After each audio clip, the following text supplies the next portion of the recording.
Hey friend, how are you? I hope you're well. Today I want to talk to you about how you beat the Instagram, YouTube, TikTok algorithm and really succeed in your business. 2022 is the first year where I'm truly in the black as an entrepreneur. I have been an entrepreneur since 2019, and this is also the first year where I'm making six figures in my business. I have crossed the six-figure mark, and I do not plan to look back. The interesting thing about that, though, is that if you were to look at my social media following, my subscribers, my numbers throughout all of my social media, you probably wouldn't think that I'm doing as well as I am. As of the day that I'm recording this, my YouTube has 208 subscribers, my Instagram has 1,400 followers, and my TikTok has about 183 or so followers as well. In the numbers of the social media content creation world, this is not even micro-influencing, in my opinion. It's like you're just getting started, you're figuring out what you're doing. But at the same time, this has been my most lucrative year ever.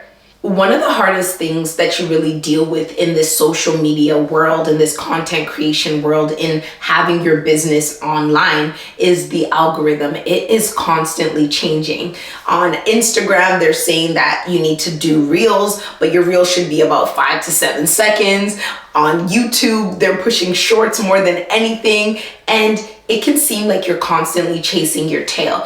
And I'm not saying that you shouldn't know what the trends are so that you can reach your full potential, but at the same time, only focusing on the algorithm and chasing the algorithm can actually put you at a disadvantage in your business, because there are so many other ways that you can gain success and gain the objectives that you have for your business. One of the ways to really beat the algorithm is to figure out where your target audience lives and go straight to them. For me, in the corporate side of my business, which is consulting, speaking, and some copywriting, I realized that Instagram, YouTube is not necessarily where they live. They are more alive and flourishing on LinkedIn. And even with LinkedIn, I'm not there posting every single day in my LinkedIn feed or reaching out to people in that manner. I more so make strategic connections, slide into their LinkedIn DMs, or shoot them emails once I know who the contacts are, right? So if I were to be looking for success in my business and I'm here chasing the algorithm, I'm actually hustling backwards because this is not where they live. So for your business, ask yourself, where does my target demographic live and how can I get in the door of their house?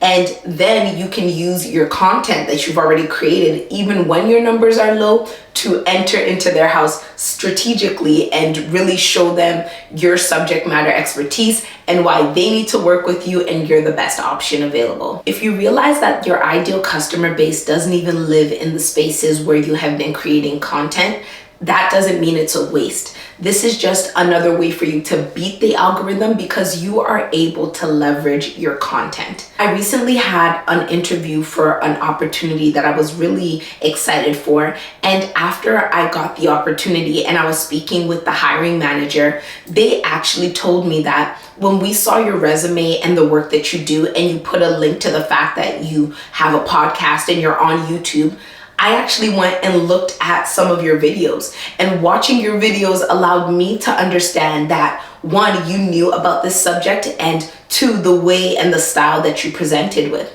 So this content that I'm creating here on YouTube, where I don't necessarily have a lot of subscribers yet, is actually not a waste, because in the spaces where I'm trying to hit my target audience, they are coming back to see what has she done, what is her social proof, what is her subject matter expertise, and from there they are now able to find all this content that I've created and use it to justify why they should work with me. So I don't want you to think that it is a waste to do what you're doing where you're doing it, even if where you're doing it isn't where your subject or where your ideal clientele lives, because If your information, if your content is evergreen, people are gonna find it, and when they find it, they are going to be able to use it to deduct the fact that you're beneficial to whatever it is you say you want to do for them. Another way to stop going crazy over obsessing about the algorithm is to remember that more followers doesn't necessarily equate to more money. I think I'm an example of this, and I know quite a few people who are examples of this as well. They have been able to take their business and shoot it into 6 figures, into high 5 figures, just by virtue of leveraging what they have and moving it elsewhere. I think that the craze around hitting certain numbers can seem good, but sometimes it doesn't really work out the way we expect it to.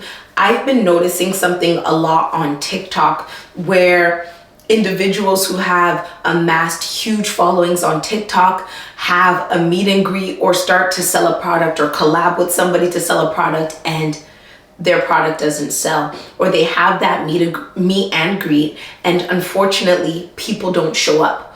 Why? Because they have not personally been attached to the content that they're creating. Maybe they're creating things that are funny and people like it for a good laugh or a good moment of not really thinking too hard. But when it comes to actually wanting to know that person as an individual, feeling close enough to them to really tap into the know you, like you, trust you factor that takes you into the next level, they don't have it, right? So I've seen some people who have had maybe 5,000 followers on Instagram, and they are getting crazy big deals, much bigger than other individuals who have maybe 15,000 subscribers, right? And this is because they are taking and leveraging what they have, packaging it in a way that is undeniable to their target demographic and presenting it to them. And through that strategic presentation, they're able to actually benefit in ways where people who have much more numbers than them and who on the outside in the vanity metric space may look like they're succeeding.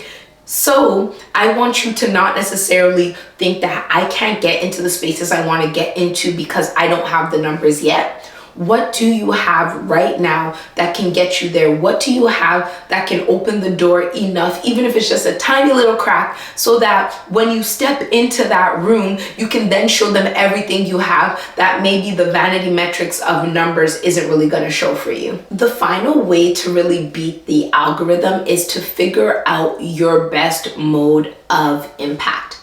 I am an individualistic person. If you ever meet me in person, unless it's somewhere where I'm extremely comfortable and maybe know 40 to 70 to 100% of the people, I'm probably not going to work the room. But what I do know how to do well is work an individual. If I meet you and we get to talking, I can assure you that based on my skill set, by the end of that conversation, I'm gonna know what's important to you. We're gonna have a good conversation and we're gonna feel close to one another like we've known each other for years. So with this being said, when I am using my content and leveraging it to get the goals that I want, I am good in the DMs. That is where I live. I go into the DMs, I meet an individual, I set up a 15-minute call with them or a meeting, and from there I am able to pitch myself effectively, and almost every time I gain a relationship that ends up being lucrative financially and relationally, because they will introduce me to other people who can connect me with what I want to do if they are not able to do it. So figure out your zone of genius, how you work, and maximize that. You don't need to be at every networking event. You don't need to be all over the place. Focus, strategize, and execute effectively, and you'll find that all of these algorithms and the constant moving pace of the target of success won't be your problem anymore, because you're gonna know how to be authentically yourself, and over time that's gonna continue to attract the people who are meant to be with you, who are meant to work with you, who are meant to support you, who you're meant to touch, because you're doing it in a way that is authentic to yourself. So I hope this helps. I hope it gives you some perspective to really enter into your content creation, your business strategy, whatever you want to call it, in a way that is true to you, and then begin to see the fruits of that labor.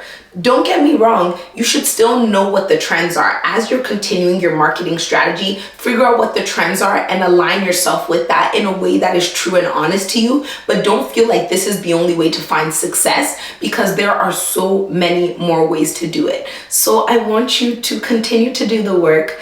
Continue to be kind to yourself, and remember that you're a work in progress, making progress, and we will talk again soon. Bye.